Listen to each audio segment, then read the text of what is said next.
Hey, here we are again. Probably a shorter one today. So I have, I'm going to do sanding. I've done the recrowning, going to do sanding, and I take all the hardware off, but I'm going to take it apart before I do the fret sanding. And I'll probably do that off camera too, because it's like tedious.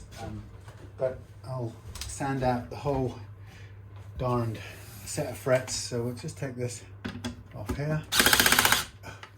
That'll help if I was going the right way. Undo. Oh, lordy. Okay.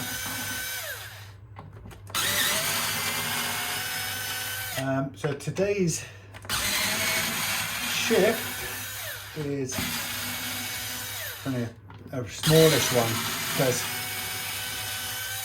today I went and visited my old pa in his care home, and so it's kind of not really why it's a shorter day, but it's worked out that way. Anyway, so I'm going to take off all of this hardware here, and the other thing I'm going to do while we're about things is I'm going to take off the Bigsby, and I'm going to line it up, or we'll get it ready to fix it directly to the top here. Now we've got some other screws that are for that, and the reason I'm going to do that is because we can lower it a few mils and we won't have to use the this thing. The thing, what do they call it?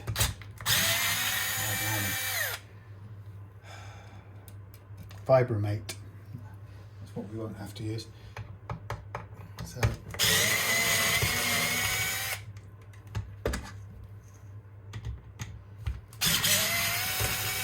the way I think is that if we take these out, I think maybe I might put some sticky paper under here. If it will go, will it go? No, it's got a bit of fuzz under there. I was going to try and line this up, but hey.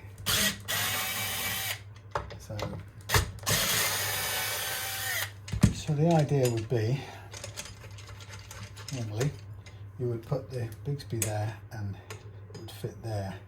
So presumably we may be able to get it to place over here. However, that may also just stick up a little bit. So that sits on the edge there. So theoretically, we could do that. I think we'd probably need to find a middle point again.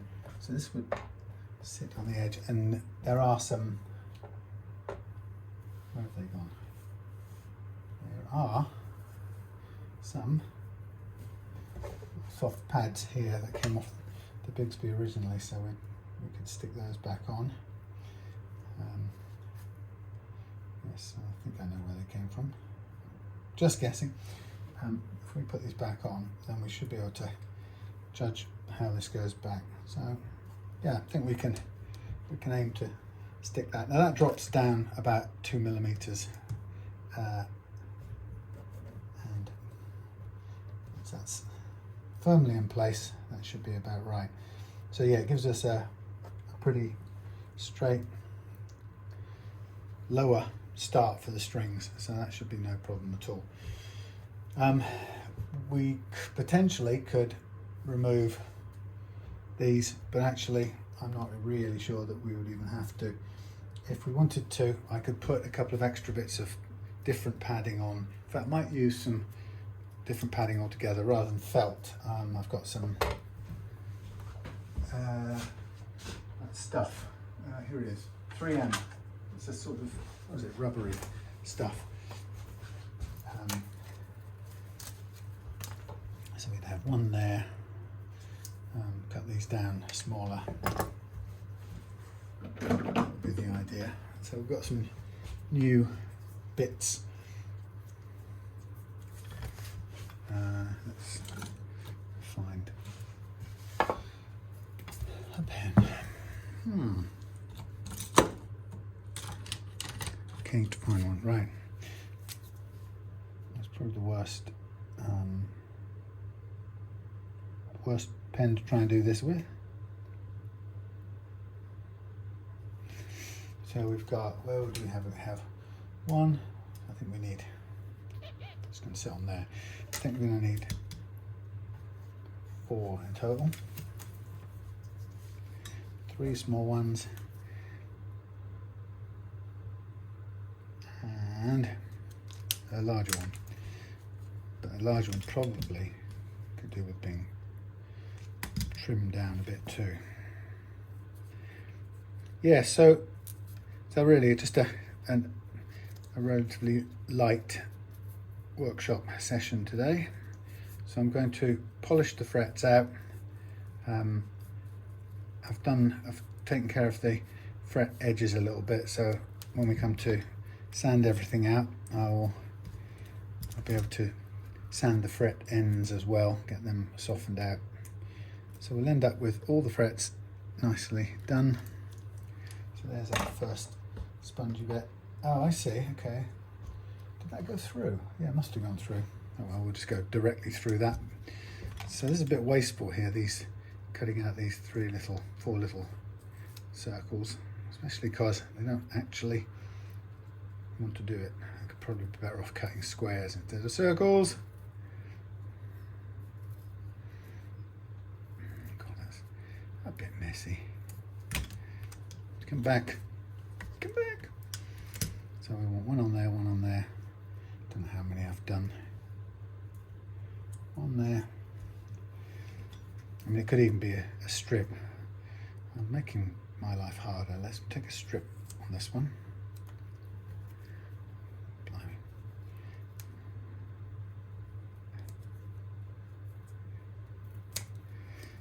And we'll cut that square. We'll cut that square. After all, the Bigsby doesn't care if it's round or rectangular. So there's a bit there. So we've got 3 points of contact leaning on there. That one's there. I actually think this needs another bit here, since we're going to pull down on those. Cut my own finger off.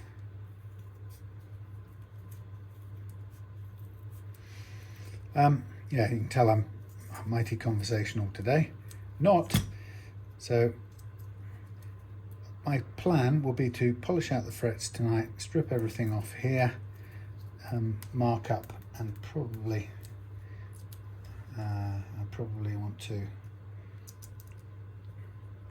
what I want to do, I will want to mark the holes in here probably, but I can always do that later on. So basically I'm going to end up sort of copying where this seats. Now the problem I've got is if I do this now, this is not going to touch down. I'm going to touch metal down onto this. What's it? That's interesting. So if I want to get a grounded connection, I no longer have these sitting in here. I suppose I could do, they could touch there, but let's have a look. What I don't want to do is have this thing sticking up out of place. Thank you. Thank you. So I think that would probably be a little bit too tall again. Yeah, we're back up. So I need it to be in touch with the metal in order to benefit from the grounding, because otherwise it's not going to. And the only place I've got to pull down is on these 2 spots here. So it's going to touch down on there. This one will touch down on there, I think. But more likely to touch down if we take this off. Let's see how that fits. Now that will press down hard against there. That will make a connection. So I think realistically we'll probably do away without all of this bouncy stuff. It's not necessary, it's going to be hard fixed to there. So I think what I ought to do is just reposition this. I'll put some tape on here as I was intending, and what I want to do is just double check or double mark where this is going to go. It's got a mark on there, where's that?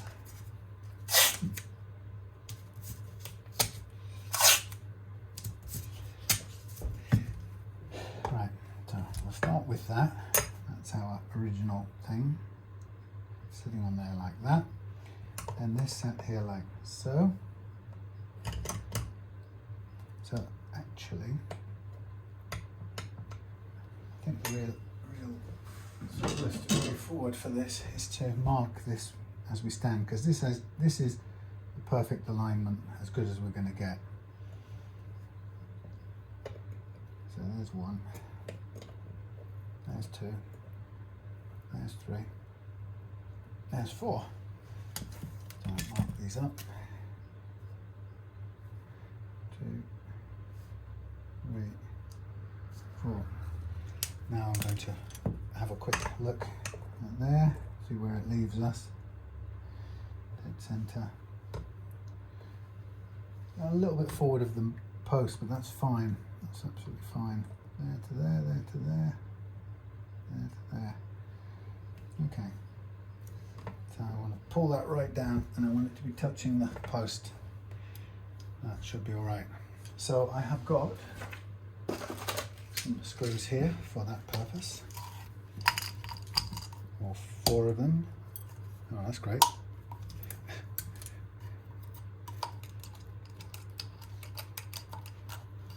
Thank you. So I think I probably better drill over here.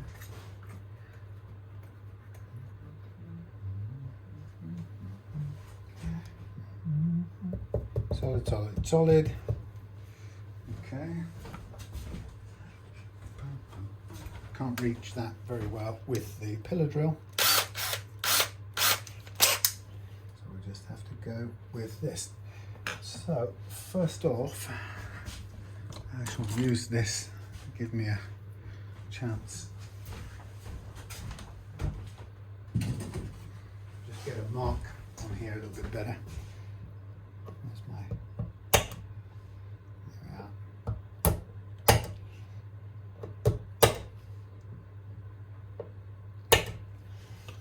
Sort of helps the drilling process a bit.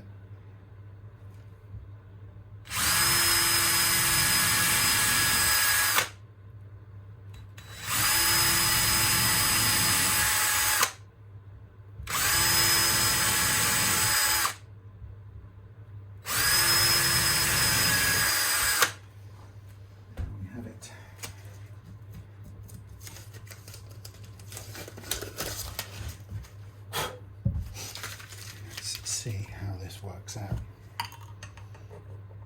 So we want a good metal to metal contact for the grounding.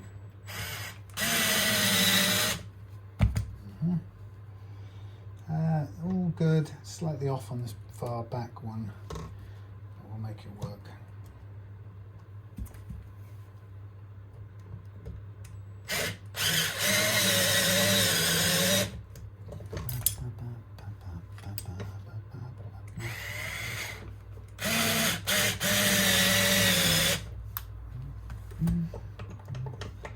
Movement there, isn't it? Until we get it full down. I suppose we better do these first 2.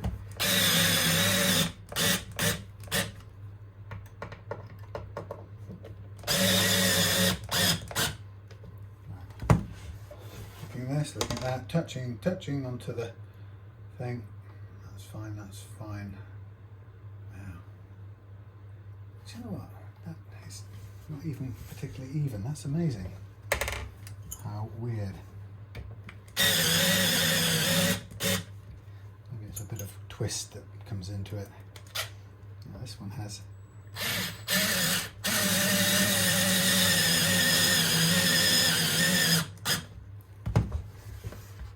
Now that whole unit has a bit of twist on it. That's something else. And yet it's supposed to be level. It is level. But the actual unit itself has got a twist here. Not really going to make much difference, but it doesn't. That's weird. I'm just going to lift this off. I don't want to really add the bar under it again. But let's just see what its default state is. Yeah, it's actually twisted, can you believe?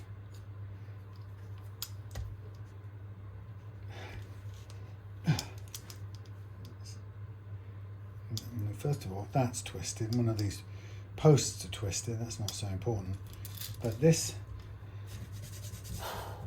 is twisted. When you put it down, and you nail it down, that doesn't want to spin as much. But anyway, it'll go. It's fine. It's only a tiny bit.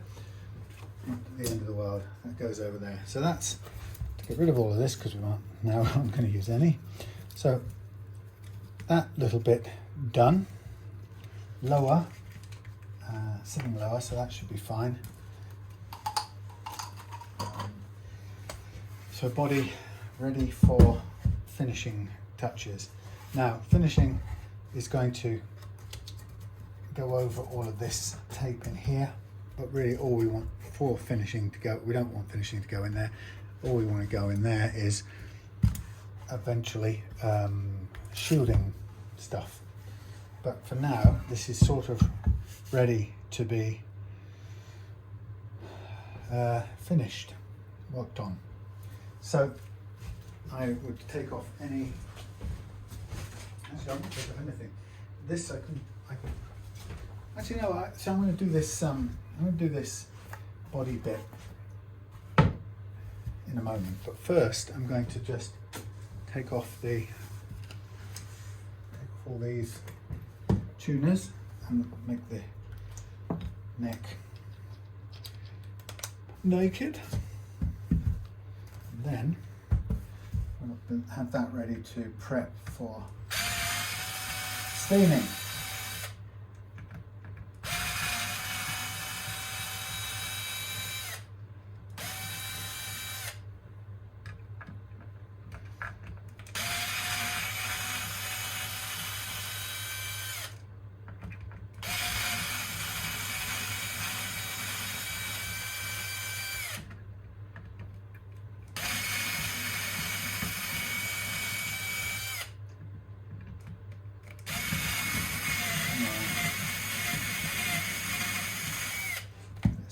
The way they put these things too close to the spinny locking bit is crazy. So you can't use any normal earthly screwdriver to get tuner screws out.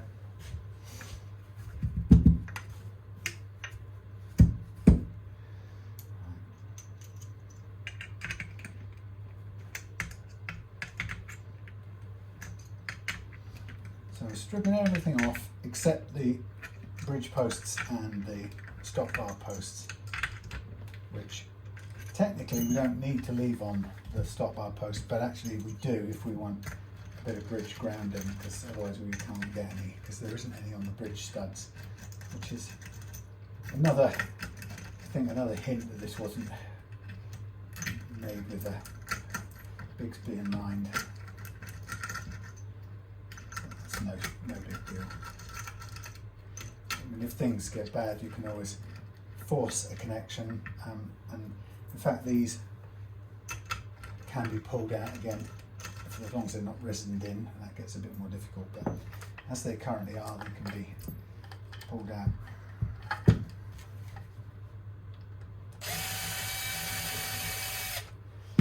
Hard work, but doable. Right, so there's all the tuners, ferrules, there's me neck. Right, that's ready now for polishing the frets. But the first thing I would do here is I'm going to look at the stain that I've got. Now, I have got some stinky old stain. Where the hell's it gone? It was in a tin. Okay. Stinky old stain. Maybe it's gone walkie somewhere. I had some stinky old stain, which I'll try and locate. If I haven't got any of that, then maybe that it's time to consider black. Now, this is a spirit stain, which technically, I suppose, you'll use with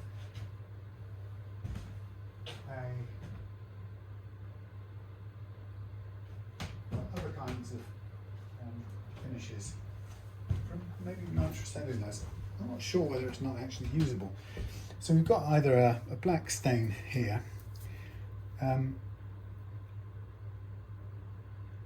This would, I don't think there would be any problem with water-based stain, colour stain going on top of this. I've put, what have I done in the past? I've put water-based stain on top of this stain, this grain filler before. I think I have. It's just a grain filler, and the stain either goes on top of it or it doesn't. I don't have any particular water-based stains of any kind. I've got these dark green. What else is here? Well, oops, silicone sealant, any good? No. Right, I think what I'll do is right now I'm going to get on with the neck. I'm going to have a look and see what else I've got in the words of stains and then come back. But really, right now, I just want the dark stain to pick out with the grain. And the problem with any stains is that they're hard to sand off. So in some ways it would be great if we could get these out, but I couldn't do the setup because now I've got to think of working stain around them and sanding around them, which is a bit of a pain. So I better think about that. But I'm going to do this off camera and then just prep the neck. This neck, I think I'm just going to concentrate on colour stain rather than, it won't pick up any grain, I don't think, grain filler. So it's got a nice grain, but it won't, nothing will soak into that. It's such a tight, tight grained, tight poured thing. This has got more to fill, so that's probably going to come out differently. But we shall see. It will also get very filthy very quickly. That's the downside of this. So what Andrew wants is what he calls a barncaster look.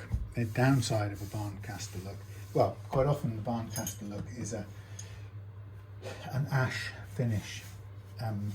This doesn't have the grain that ash does, so it won't have the same sort of appeal. Oh, the other thing I've got to do is just round this off, which I'll do because it's horribly sharp to the touch. And I could do that bit now. Let's give it 120 on here.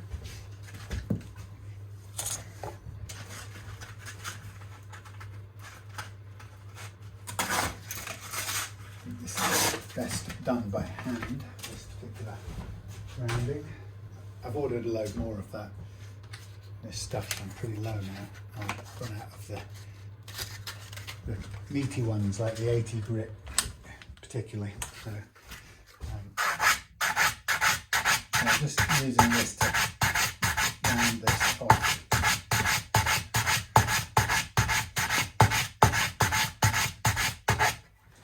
Because we definitely don't want it anywhere near as sharp as it was, and I want to also take the corner bit off as well, which is more about this sort of thing here.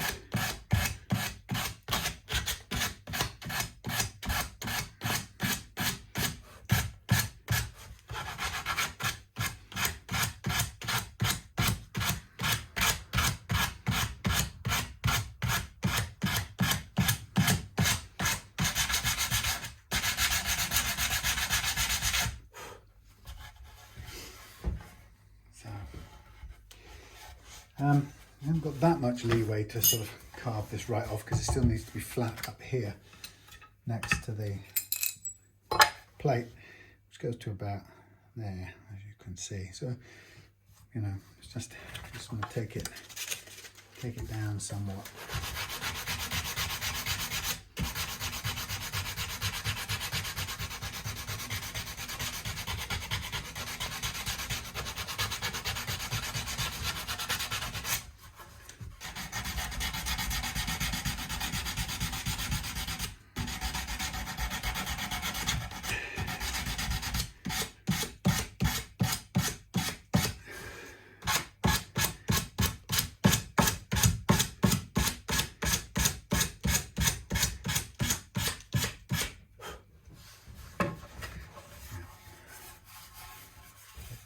Painful edge off it.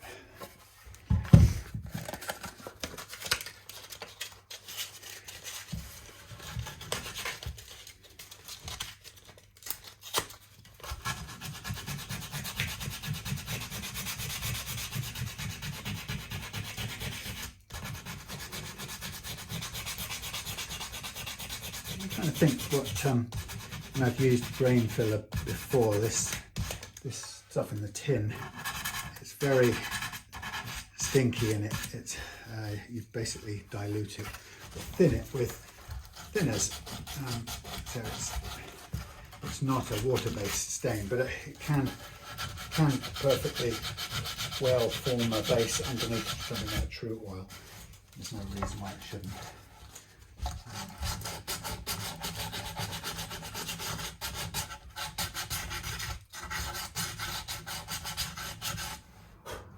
Okay, so that's a fair bit rounded off.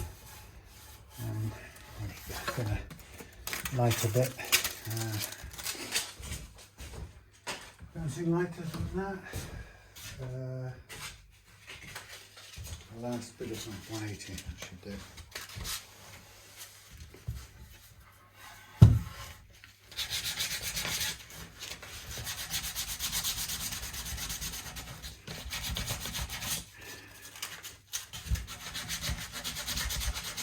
Hard to reach parts like this is the most annoying part of doing any sanding. It really is a pain.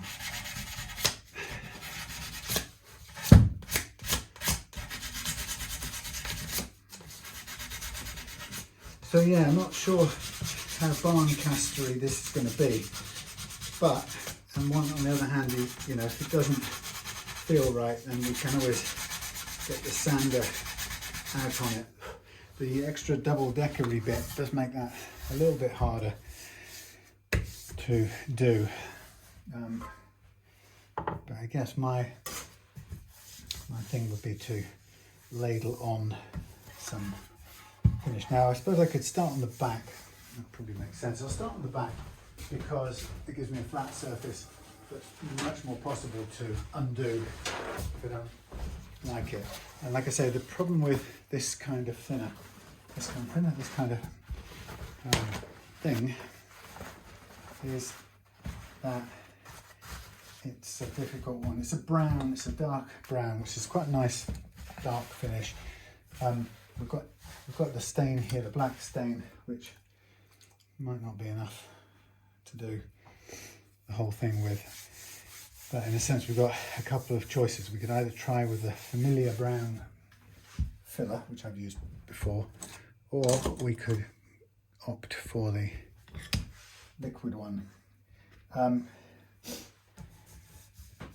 This isn't a grain filler though, but it's in a way we don't really need the grain filler. We want the grain picking out, but we're not trying to stop it having a feel to it. That's the thing. Let's just round off these shaggy bits here.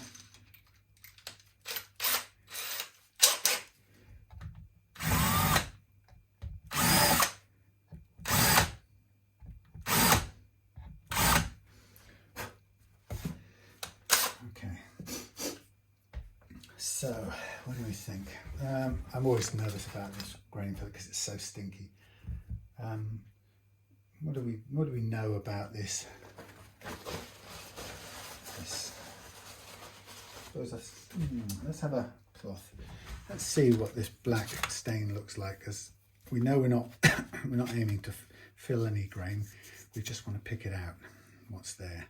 So let's begin with something that we can remove if we have to. But of course, what I don't know if I've got enough. Shall we see?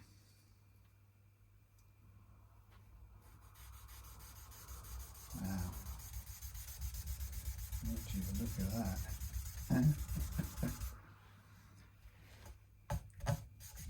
The funny thing is that sort of sits on the surface a bit.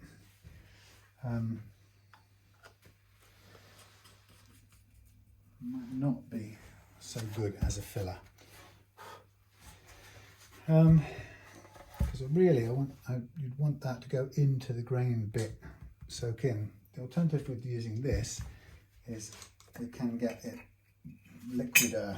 Of course it needs definitely needs some thinners to go into there.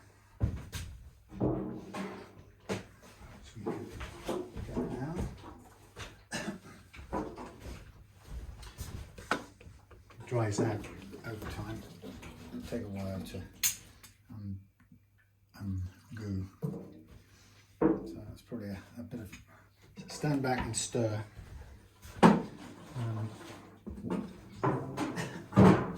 Well, what do you think? What do I think? What do I think? It's a different colour altogether. It has a different feel to it.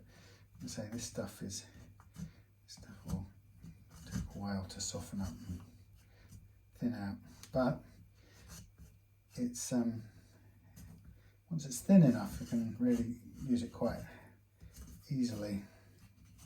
But it will take a little bit of stirring, as you can see. It really all depends on how it behaves with the grain. That's the principal thing. If it doesn't want to, or it doesn't pick anything out that looks any good, that sort of desired look of the stripy barncaster may not be possible.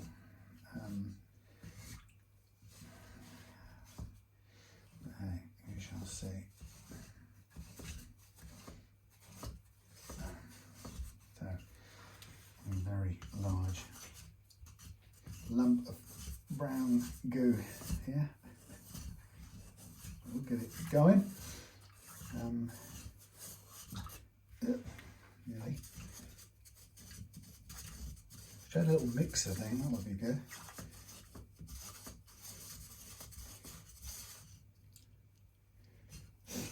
That will break up and dissolve.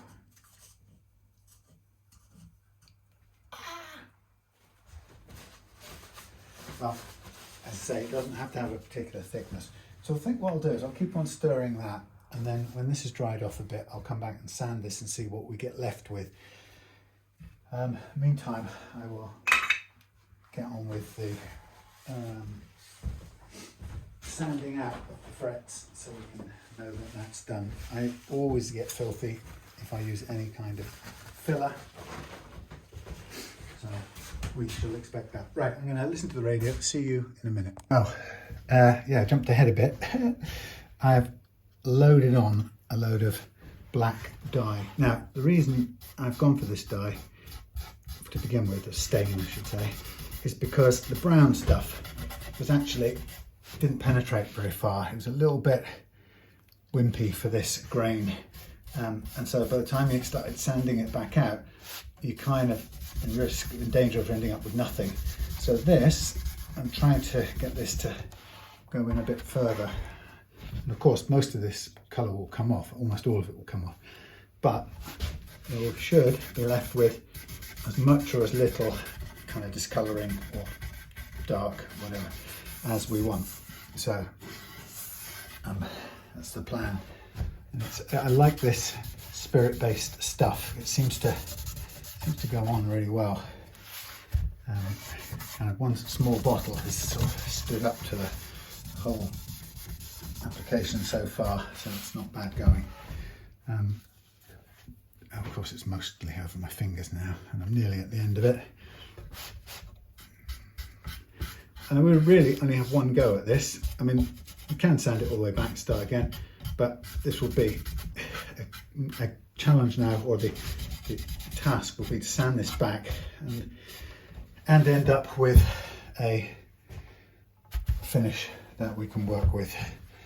So it's sort of taking away something and kind of stopping when there's a workable amount on there left. So it's a subtractive process, which is sort of slightly challenging because it's not as straightforward as just painting something on. You have to sort of make judgment calls about where to stop taking things away. So the sides usually are very difficult to sand, so I've not put more than a single coat on the sides because they're likely to stick around darker for longer, whereas I'm on the top and back, front and back, I'm aiming to use up all of the dye and get it in as far as I can. So a bit more liquid. Nice colour anyway, let's just go with that.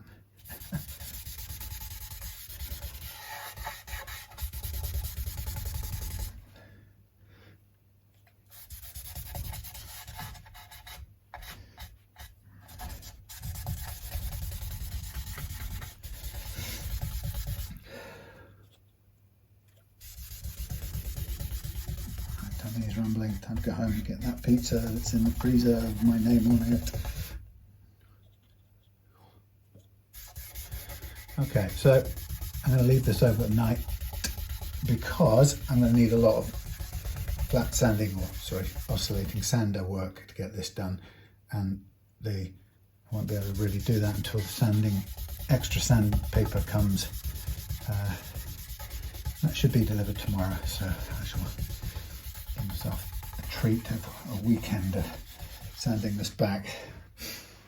So as you can see, it's a bit like getting a biro pen gone mad on here. Of course it's got dust catching everywhere, so I'm just going to do the top one more time.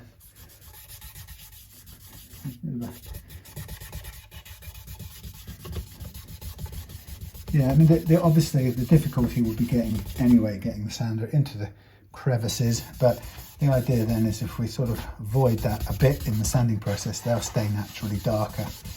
Hopefully it won't be a sort of a straight line, it will be a blended look. I mean, this as a colour, to then put oil on top of this. If I wanted something like this colour, this wouldn't half be bad for letting this completely dry and then oiling straight on top of this. And it's quite a convincing covering of colour, if you get what I mean. And some rich oil to sort of smooth it out and warm it up. It would be not half bad. Oops, I'll grab hold of that while I can. Get it rubbed in. There's a blemish on the wood there. I don't know whether it's a bit of glue in a tiny hole or something that they filled. It's just sort of rejecting the dye a little bit. Or, does it call it dye? Stain, spirit stain. Okay, I think that'll do me. Not bad for a tiny pot that was already half used up. So that will do me fine as the start point. Now, obviously, I'm not gonna do this. I'm gonna take this back to what there's not really a strong grain in here. So the problem is we're gonna end up with just this. Oops, that was almost stay on there. A speckling of finish. Will that stay on? Will it? Hell, that's why it's evaporating so much. Yeah, so this will all come off and you're left with very, very fine, like mahogany has very fine pits in it, and that's what will catch the stain. Unlike ash or even older, you know, which has sort of long streaks of grain that really do pick up the finish. This, or pick up the stain. This will almost all come off. Well, that's quite cool as it looks. But have we got pictures in there that we can show our progress on to with? Let's have a look before we go off for tonight's thing. Yeah, well, there it is for tonight's stages. Ta-da, everything kind of where we want it, ready to go. We'll see how it goes tomorrow. I'll throw a few bits of stuff in the bin. Ew. And that'll be it for today. I think I've had my fun. Yeah, not bad.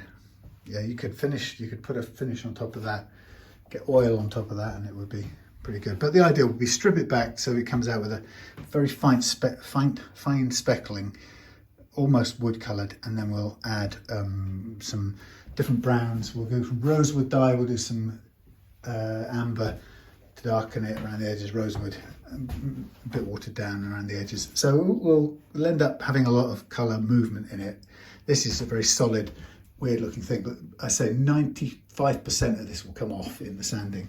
Obviously it's going to take a lot of hand sanding around the edge, so I've got to get it right or else I'll be wasting my time. Anyway, that's for the weekend, so see you for tonight. Thanks for watching this bit. Oh, so what's the next stage?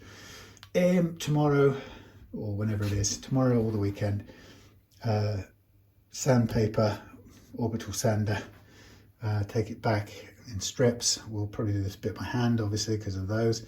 It doesn't really matter if they get stripped back to metal, bare metal, so, but it's not critical to take care to protect them.